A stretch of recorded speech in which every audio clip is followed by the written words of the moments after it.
don't want what we know out there. How a person can go from really almost nothing to becoming a millionaire by owning rental properties. He would always buy these flip houses, and I just remember thinking, this guy is crazy.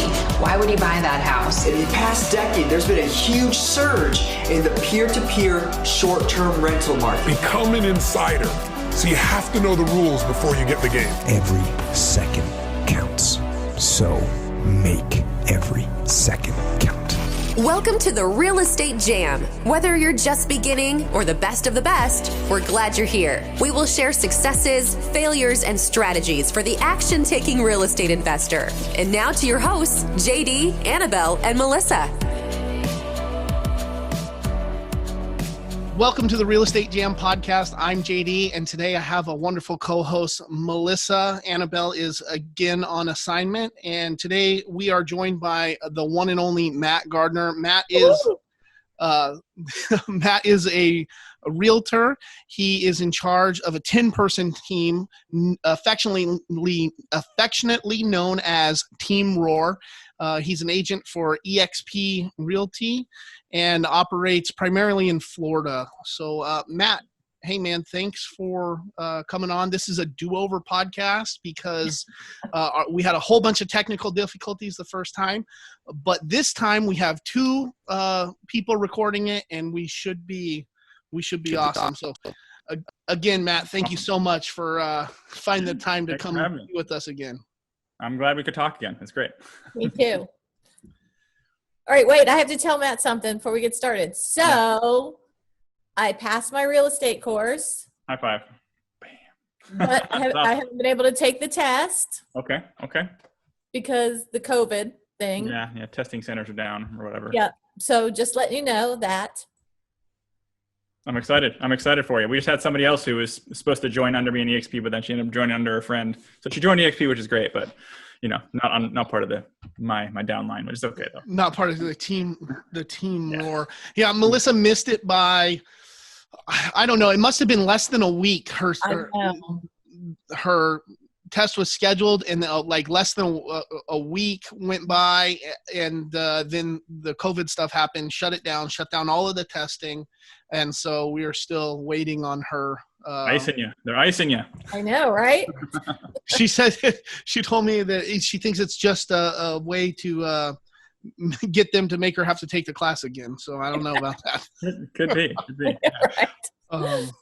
Awesome, Matt. Well, just because we're familiar with you and gone through this conversation before doesn't mean that our audience is. So if you wouldn't mind reintroducing yourself to the Real Estate Jam podcast listeners and maybe giving us a rundown about your story. You know, we have a lot of associates in common and some pretty similar career paths and stuff like that. So if you could just give us a rundown, let people know who you are. Sure. Yeah, absolutely. So my basic background in my recent past is basically I was a fighter pilot. So, I flew F-15s and F-35s in the Air Force. I was instructing in the fighter jets for about 10 years. About 2 years ago, got diagnosed with cancer. Cancer was obviously one of those big events in your life that kind of shifts what you're able to do and where life goes. And while I was down, that's when I was introduced to the standard Rich Dad, Poor Dad, and which led to bigger pockets, which led to real estate addiction. And then from there, Air Force decided that I am no longer fit for duty, so they kicked me out, and then I transitioned to full-time real estate now. So doing investing, do Airbnbs, some flips, just got my first LP in a multifamily deal, and then my day-to-day stuff is really the real estate sales, running that stuff. So it's fun. That's amazing.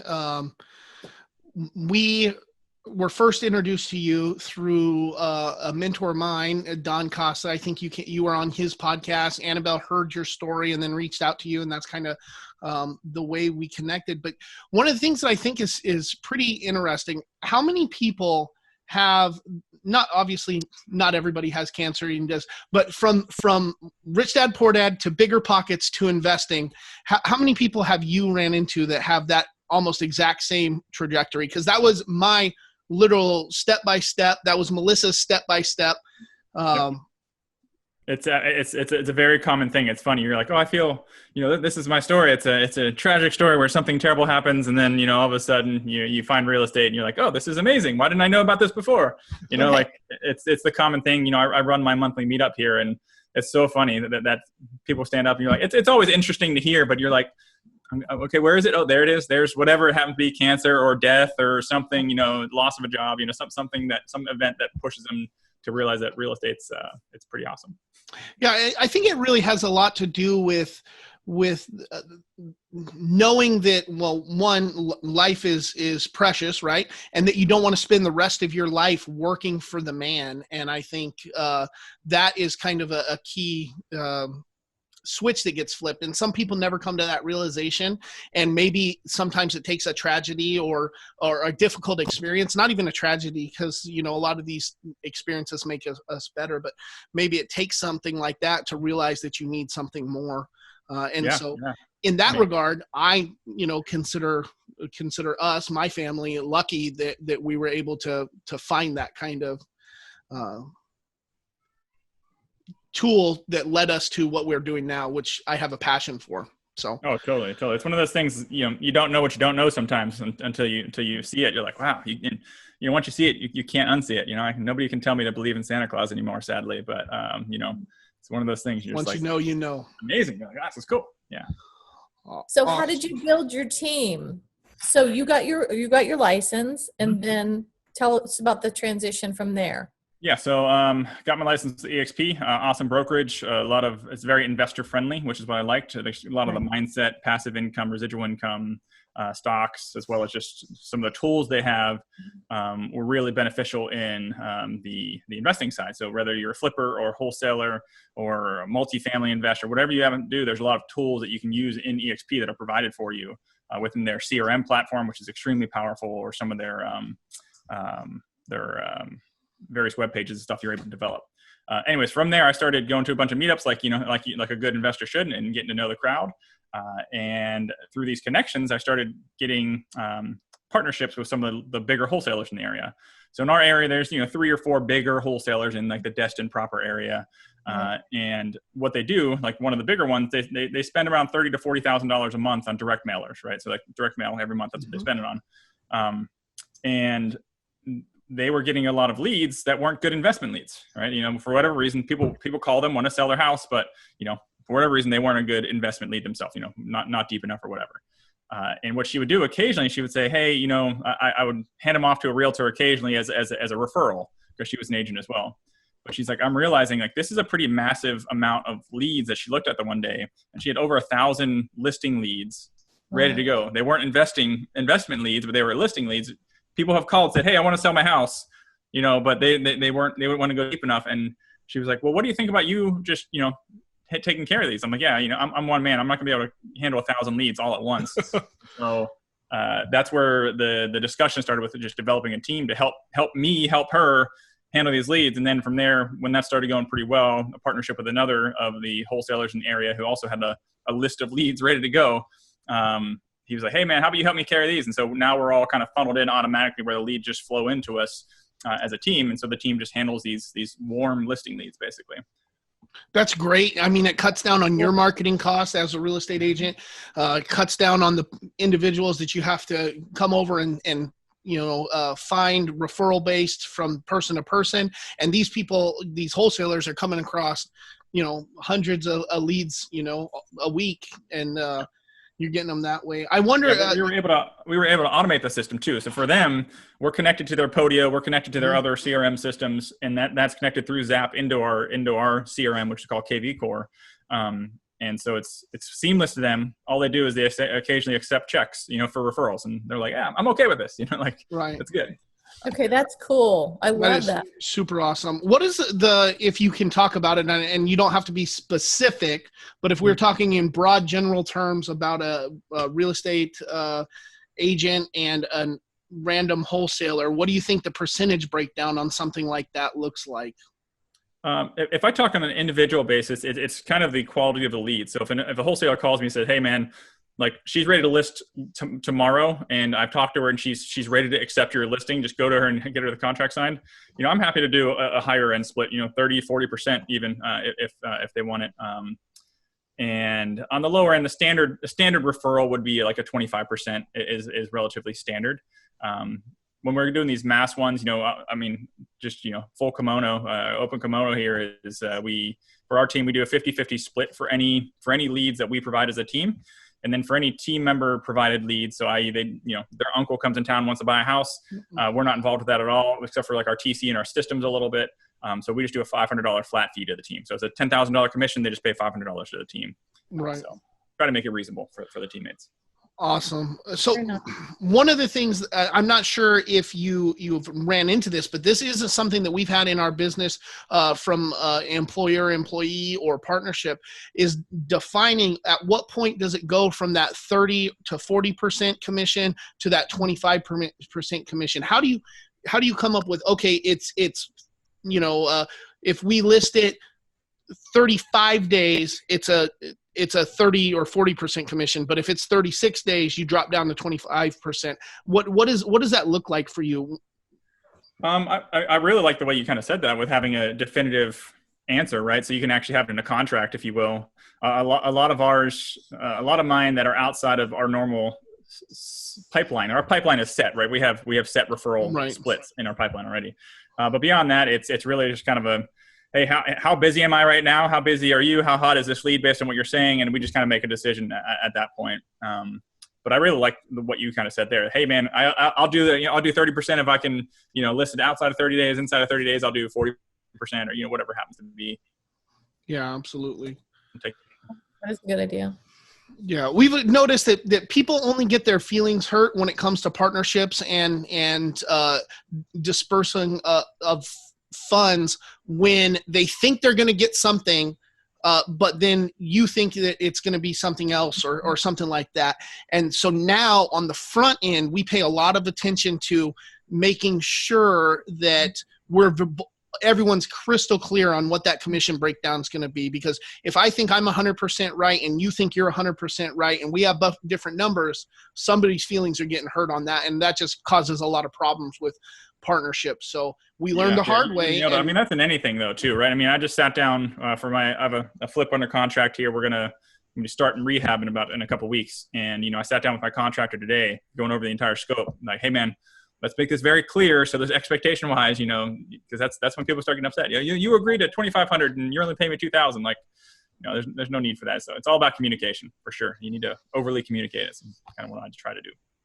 Yeah, totally. Absolutely. Well, speaking of flips, one of the things me and Melissa had talked about before getting you on here is we are working through a strategic problem right now for one of the properties that we're looking at. Okay. And we wanted to give the scenario to you and with all of your expertise and guidance and kind of talk it through to see if we can brainstorm a solution for this family that needs some help. Melissa, do you want to give the breakdown of the situation and I'll chime in as necessary? Yes, please chime in though, because I wasn't prepared. Yeah, I got you. I won't let you go astray.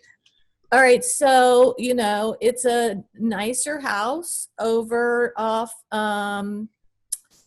Is it Lynn Haven? It is in Lynn Haven, but it's right behind the golf course, the fancier part of our market. It's a higher end market. It got hit by the storm. So he's got his payoff is $238 that he owes to the mortgage company. It probably, the next house right next door sold in April for $395. The homeowner that we're trying to assist, house is about 350 feet smaller. A contractor has done probably 60% of the work, but all of the interior needs to be done, like paint, floors, the kitchen's empty, the bathrooms need to be upgraded. JD, what am I missing? Well, there is some exterior work, soffit and fascia, some exterior paint and stuff like that. Some landscaping issues that would need to be done. The ARV that we got it at right now is about 338. That's based off of that house that's sold literally right next door, and another couple of houses down the street a little ways. They're a little bit bigger than this one was, but we're looking at right at, I think it's right at 140 a square foot, I think is what we're looking at. There is probably, what did you say on repair estimate, Melissa? I think there's another 60,000 to be done, and conservatively. So if we were going to make a cash offer on this property, we'd probably be right around 207 to give us a small profit and cover agent commissions and all of that kind of stuff. But and that's clearly not going to work for this guy. He could pay a little bit to let it go. But one of the things, right as we were getting off the phone call, he said, well, you know what? I might call this other guy back unless you guys do this kind of thing.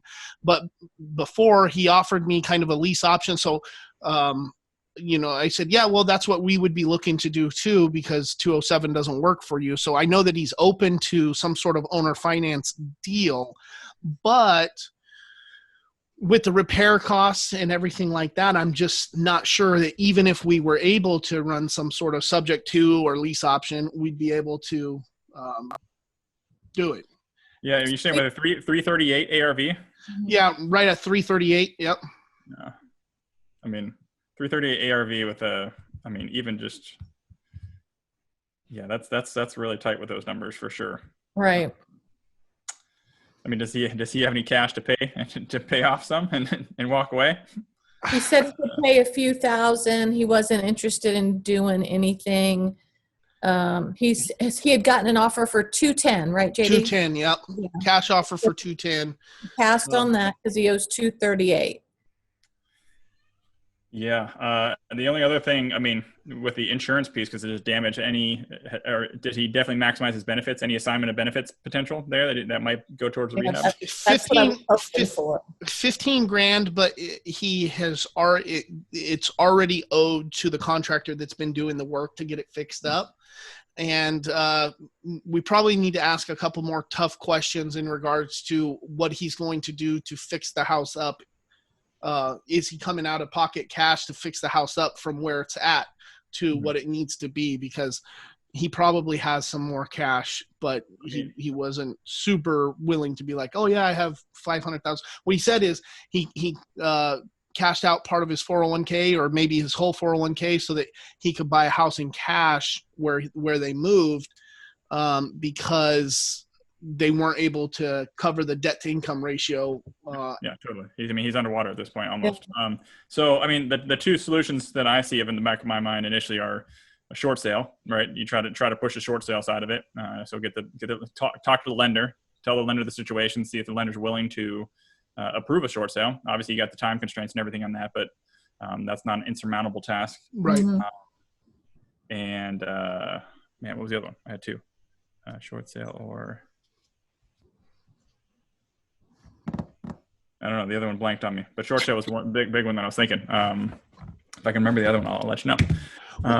Well, his PITI is $1,560 a month. Mm-hmm. So then I'm looking at what is the average appreciation rate. Obviously we're not in 2012 where it's coming up every single day or anything like that. But if, getting him out of paying that mortgage and taxes and insurance in some sort of subject to or lease option, do we have any room there? What about a wholesale? I mean, is there any room for a wholesale side? I mean, you think you can, because I know Lynn Haven right now, inventory is pretty deep, pretty tight right there, right? I mean, you get a buyer, you can get a $5,000, who knows how much you make. It probably won't be a ton, but you can potentially wholesale it.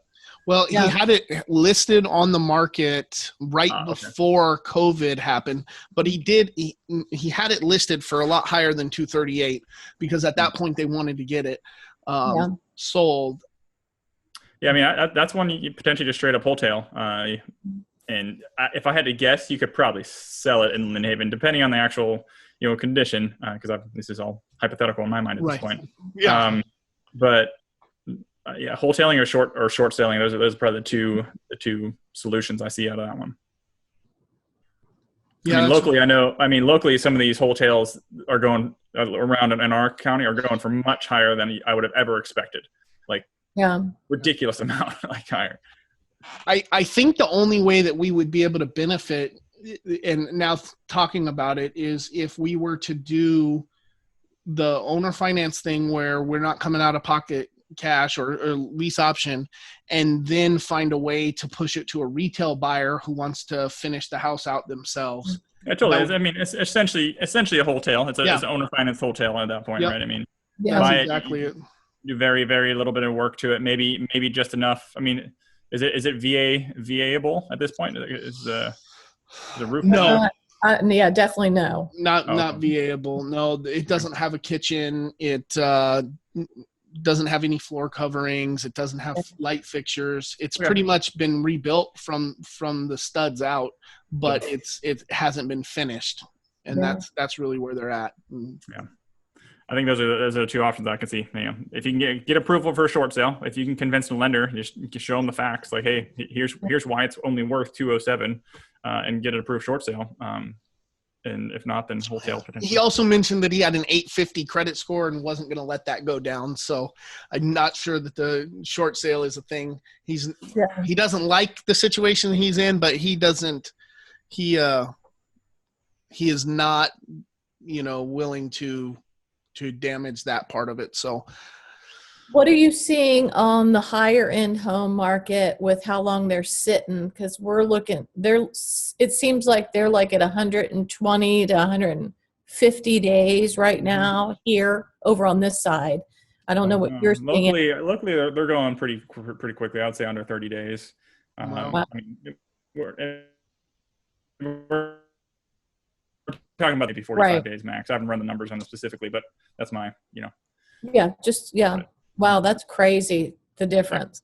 Yeah, market over here is still quite – I mean, we still have the overflow from the Tyndall Air Force Base area over here. Right. I know there's rumors. We'll find out in August what's going on with an aggressor squadron they might be putting over at Tyndall. I know F-22s and T-38s that were potentially going back there are not. They're going up to Virginia now. Right. And they're potentially putting a couple of F-35 squadrons at Tyndall Air Force Base. So assuming all that gets approved, they're waiting for the EIS, the Environmental Impact Study.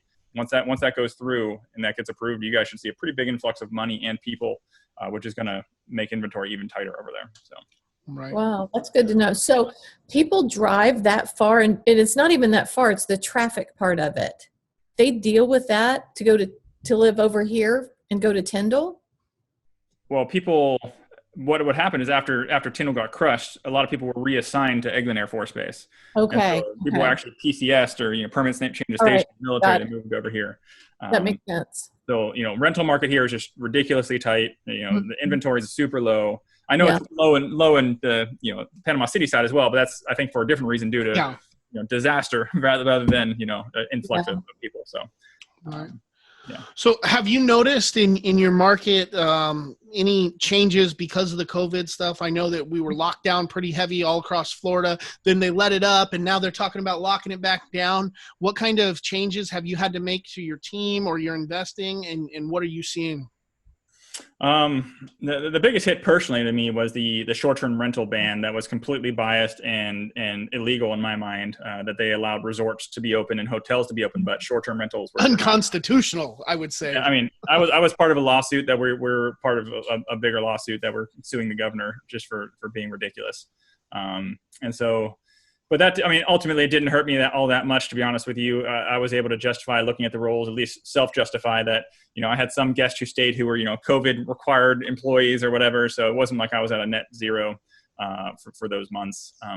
But beyond that, inventory wise, I have so many investors on Bigger Pockets and other people reaching out to me saying, hey, I want a short-term rental. I want that COVID discount. They really want that discount. There's no discount. I'm like, hey guys, we've had a steady, if not increased appreciation in prices. Like we're very, very strong right now in the market. And so that's the biggest surprise, I would say, is that the fact that we didn't get hit by that COVID discount. You look at like New York or San Francisco where there's a mass exodus, I'm sure they're going to have some deals to be had, but locally we were sitting very, very strong. And it was also, a tried and true event for me as a short-term rental investor in this area.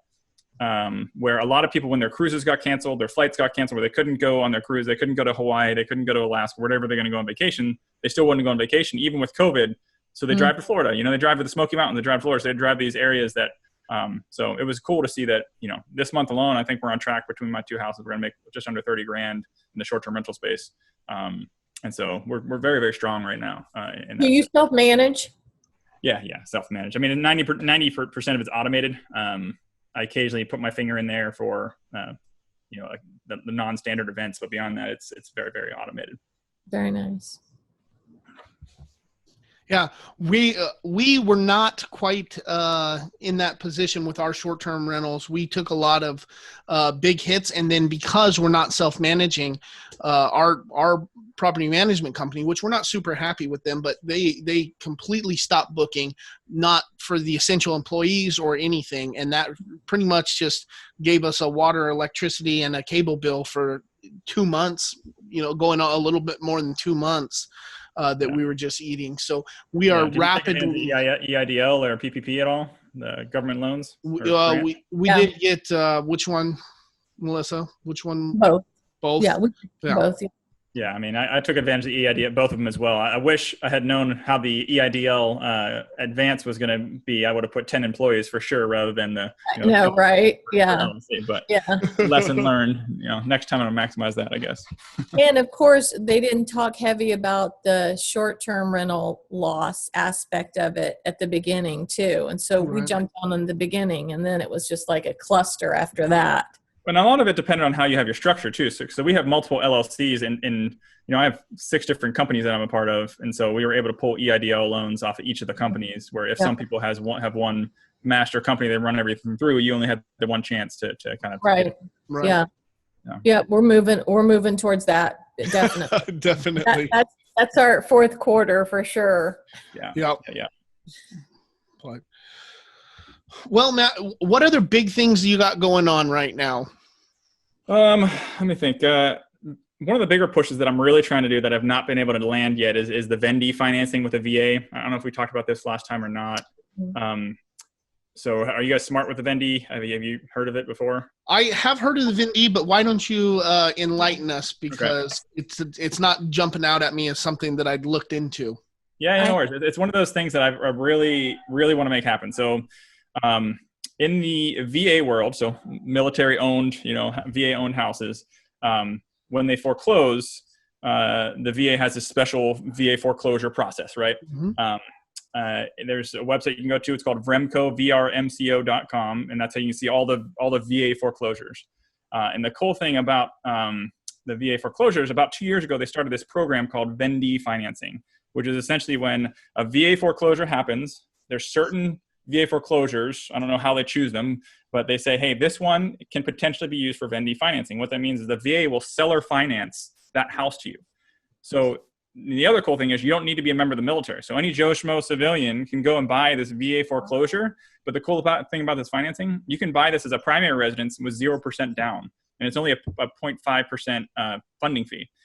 Or if you want to buy it as an investor, you can buy as many as you want as an investor with only 5% down. So you can buy these VA foreclosures with just 5% down. And even on top of that, makes it even better. The VA will allow, I want to say it's 75%. I think 75% of the projected rental income to count towards your DTI. So it's almost a net zero when in the grand scheme of things. Because if you're doing it right, that should essentially nullify the mortgage payment. And so it's an awesome program. I've been making offers left and right with them, but I just haven't landed it because the investors that I'm working with, I'm not personally, the ones that I found locally, there's not many of them. Just the numbers don't work out for me well. And the other cool thing, like there's other, really cool parts of it there. The fact that because it's owner financed, even though it's a VA deal, they don't even require an appraisal. They don't want an appraisal because hey, we're seller financing this to you. Don't waste the money. We all agree on this price. Cool. Go and press forward with it. So there's some really cool aspects to the Vendy financing program that I really want to take advantage of. And that's been one of my focus with some of my investors. But again, we're talking about one or two right now that are within our few counties here. Right. Not many. But I'm thinking my thought process with getting smart on this is once this whole ban of when people can once again foreclose, which is not happening right now. But I'm expecting a potential bow wave or mini bow wave of foreclosures here in 3, 4, 5, 6 months, whenever it happens to be. That we might see a lot of VA foreclosures, and then we can really hopefully take advantage of this program. Have you thought about looking outside the area box? Totally. One of my investors I'm working with, he's a short-term rental investor in New York. They run a bunch of managements in New York, and we've been making offers left and right in Orlando and Tampa, and Florida is still where I focus, obviously, as an agent in Florida. So I've been helping him there, but he's searching nationwide after I kind of taught him about it. And still haven't landed one, but we'll get it eventually. Have you looked in? Oh, go ahead. Sorry. Go ahead. Do you get to see what they end up going for and how tight it is with what you're offering? I've not followed up, to be honest with you. No, Okay. no. Once it's behind me, I just kind of have too many other things on my plate. Yes. I'm that's totally my personality type, though. Organization and details like that just are not my forte. That's why I need an assistant who can keep up with me. Yeah, we try to track them just so that we can see the ones that we don't get. Yeah, the offers you're making on all your deals and try to see where you landed. Yeah. Yeah. Totally. Yep. So have you looked into any of the reasons why a house gets onto the VIND program as opposed to the VA getting rid of it the regular way? What is... I think it's generally the ones that are a little bit more turnkey, but not necessarily. I mean, there's one that's been sitting on the market here in Crespi for a while, and I've made probably 7 offers in this house with between a couple different investors, and I haven't made personally yet. But and that one is not turnkey. There's a you can see, you go in the attic, you can see the skylight. There's a pretty big hole in the old roof. That's every house in Panama City that we look at. For you guys, you're like, oh, it has a part of a roof. You're good. No. Good. Yeah. There's still beams. All right, let's go. Yeah. So we'll see. It's a pretty cool program. Like I said, it's a younger program, so not many people know about it. The other thing to realize, if you're buying it as an investor, you can't buy it as an LLC. So you have to buy it under your name as an investor. So there's kind of a catch there. Gotcha. Well, that's actually super interesting. As soon as we get off the call here, I'm going to dive into that and look into it. That's right up my alley. Like that one impressed you. Yeah, you better not. Well, with like HUD Home Store and those, you can find the exact formula that they'll use based off of the number of days that it's been on the market, what percentage off of the list price that they're allowed to, because it's a government program. So I imagine that the VA VIND program is set up very similar, that they're going to take a certain number, and I'm sure we can figure that out and see. What I've been doing, I've been trying to wedge myself into the VRMCO platform. So I've been, every month I send the admissions people essentially an email saying, hey, you got a spot for me? Hey, you got a spot for me? So literally for the past 9 months, I've been sending the one point of contact I have over there an email saying, hey, I'm ready. Hey, I just got my SFR certification. I just got my MRP certification. I'm doing all these things to show you, like, hey, let me get in the system. Because once I think I have a little bit of visibility behind the curtain, I think it'll be pretty good. Right. That's absolutely. a great idea. Well, that's great. This has been a wide-ranging conversation, so I'm not sure how we're going to figure out how to title it. I'll leave that up to Annabelle, but we've really enjoyed your time today, Matt. Where can people find out more about you, or where do you want to send them? I can give you my Facebook link. Facebook's pretty easy, or teamroar.org is our team's website. Those are probably the 2 easiest ways to find me. If not, I run a meetup as well in Niceville if they're local every month. I try to make it to y'all's meetup in Panama City. I think I've only gone twice, so I apologize for not going down there enough. That's right. Yours is at the end of the month, right? Typically, yeah. I try to deconflict from the Professional Investor Guild meetup, as well as Chris Narian, Lemire. They have one in Fort Walton Beach. I try to deconflict from. So I know I'm the low man on the totem pole, so I move around for them, Yeah, absolutely. Yeah, I just want to come just because we moved over to Santa Rosa Beach, so I'm closer now this way than that way. So, yeah. That's awesome. Yeah, Santa Rosa Beach. I'd love to make it down to 38 and live amongst those people. Yeah, we don't live amongst those people. We're just trying to get close to those people. We just want to be next to. Outstanding. Well, Matt, again, thank you so much. We'll be sure to let you know when this posts. Hopefully this time we won't have the technical difficulties like we did last, and you'll get it on there pretty soon. Bring me back whenever you want. I love talking to you guys. It's great. Awesome. Thank you, Matt. Hey, I'll call you when I pass my test. Let's do this. Thank you for listening to the Real Estate Jam. Thank you. Thank you. Thank you, thank you, thank you for all you do. We hope you enjoyed today's episode. For more information and updates, check out our website, shorefrontrestorations.com, or find us on Instagram, Facebook, and LinkedIn at Shorefront Restorations. If you have any questions, feel free to drop us an email at info@shorefrontrestorations.com. See you next episode.